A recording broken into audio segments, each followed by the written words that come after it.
Assalamualaikum warahmatullahi wabarakatuh.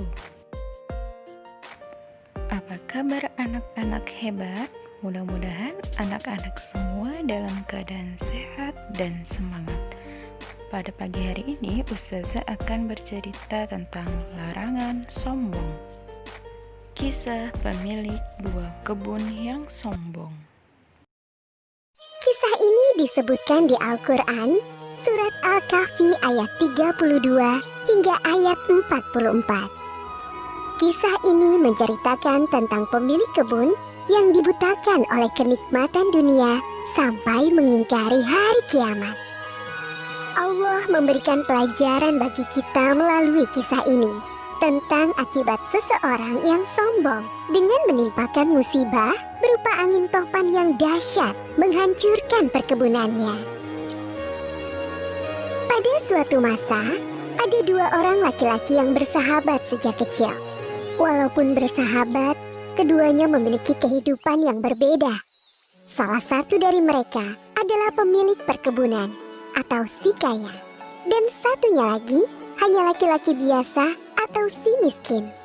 Sayangnya, si kaya ini memiliki sifat yang sombong. Kesombongan si kaya disebabkan karena ia memiliki dua kebun anggur yang sangat luas. Masing-masing kebun anggurnya dikelilingi pohon kurma yang lebat. Di tengah-tengah kebun mengalir sungai yang airnya sangat jernih. Sungguh indah sekali penampakan kebun itu, membuat mata seakan tak ingin lepas memandangnya. Wahai saudaraku, lihatlah kebunku yang luas ini. Pohon anggurnya tidak pernah berhenti berbuah dan sangat enak rasanya saat dimakan. Apalagi pohon-pohon kurma yang selalu tumbuh lebat setiap hari, membuatku sangat bahagia. Benar saudaraku, kebunmu sangat luas dan setiap panen hasilnya selalu melimpah. Aku sangat yakin kebunku tidak akan pernah berhenti berbuah. Sekarang aku benar-benar telah menjadi orang yang paling kaya. Tapi ingat wahai saudaraku, semua ini hanyalah pemberian dari Allah. Jangan sampai kau menjadi sombong dan lupa untuk bersyukur kepadanya, Sang Maha Pemberi Rizki. Si kaya seolah-olah tidak mendengarkan nasihat dari sahabatnya. Ia lebih fokus memperhatikan perkebunannya dengan perasaan sombong dan bahagia.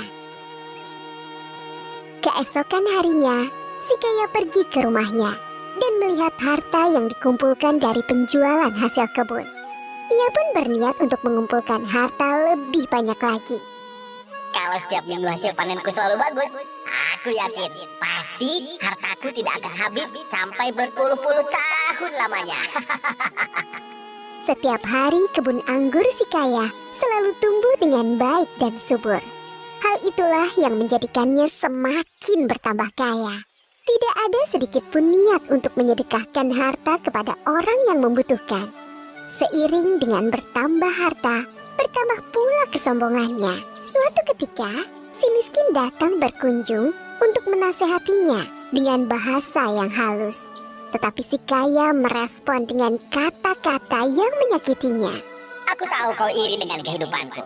Hartaku lebih banyak daripada hartamu. Dan aku memiliki banyak anak buah yang membantuku. Sama sekali tidak wahai saudaraku. Walaupun hartaku lebih sedikit dan tidak memiliki anak buah sepertimu, aku hanya khawatir kepadamu kelak di akhirat.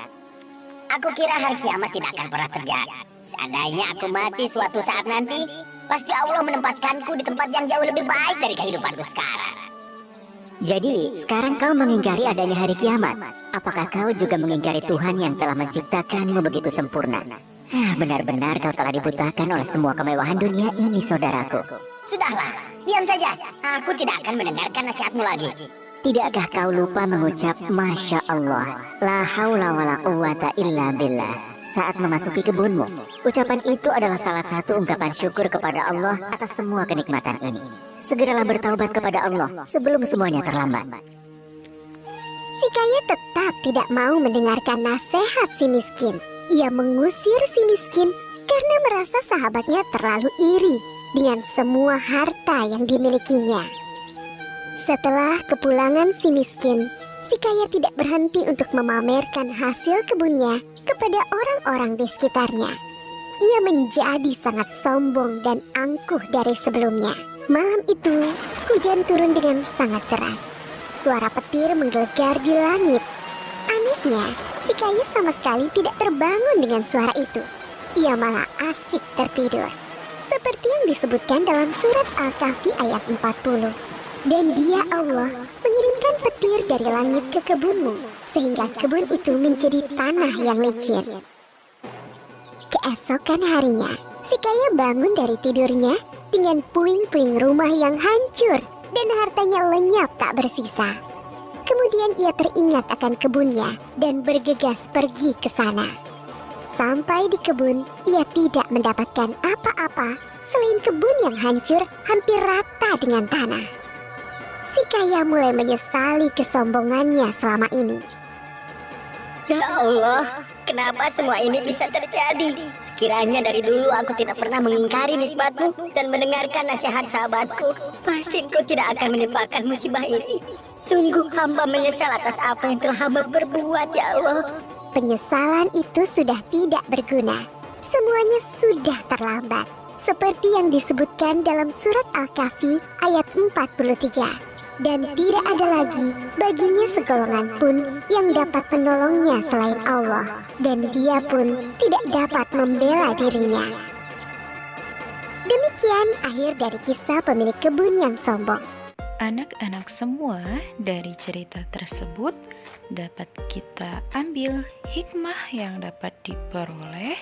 Di antaranya adalah kesombongan tidak disukai oleh Allah Subhanahu wa Ta'ala. Seperti yang diriwayatkan di dalam hadis, la yadkhulul jannata man kana fi qalbi mithqalu dzarratin min kibr.